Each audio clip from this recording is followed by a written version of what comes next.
Si Joseph ba nga kauturan na tagaan siya sa maayong nga posisyon dito sa Egypt, hindi lang preso siya. Mayara na siya na maayong nga ano.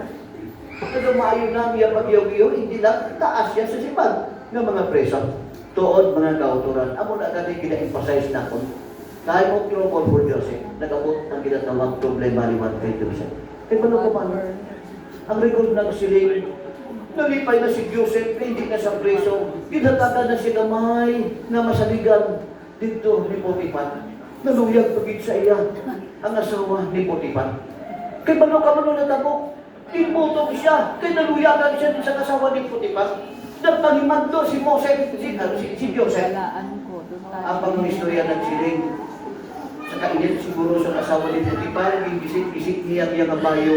Pag gisik-gisik sa iya bayo, nag-report sa dahil nung nagsiling. Niya ginrate ko ni Joseph.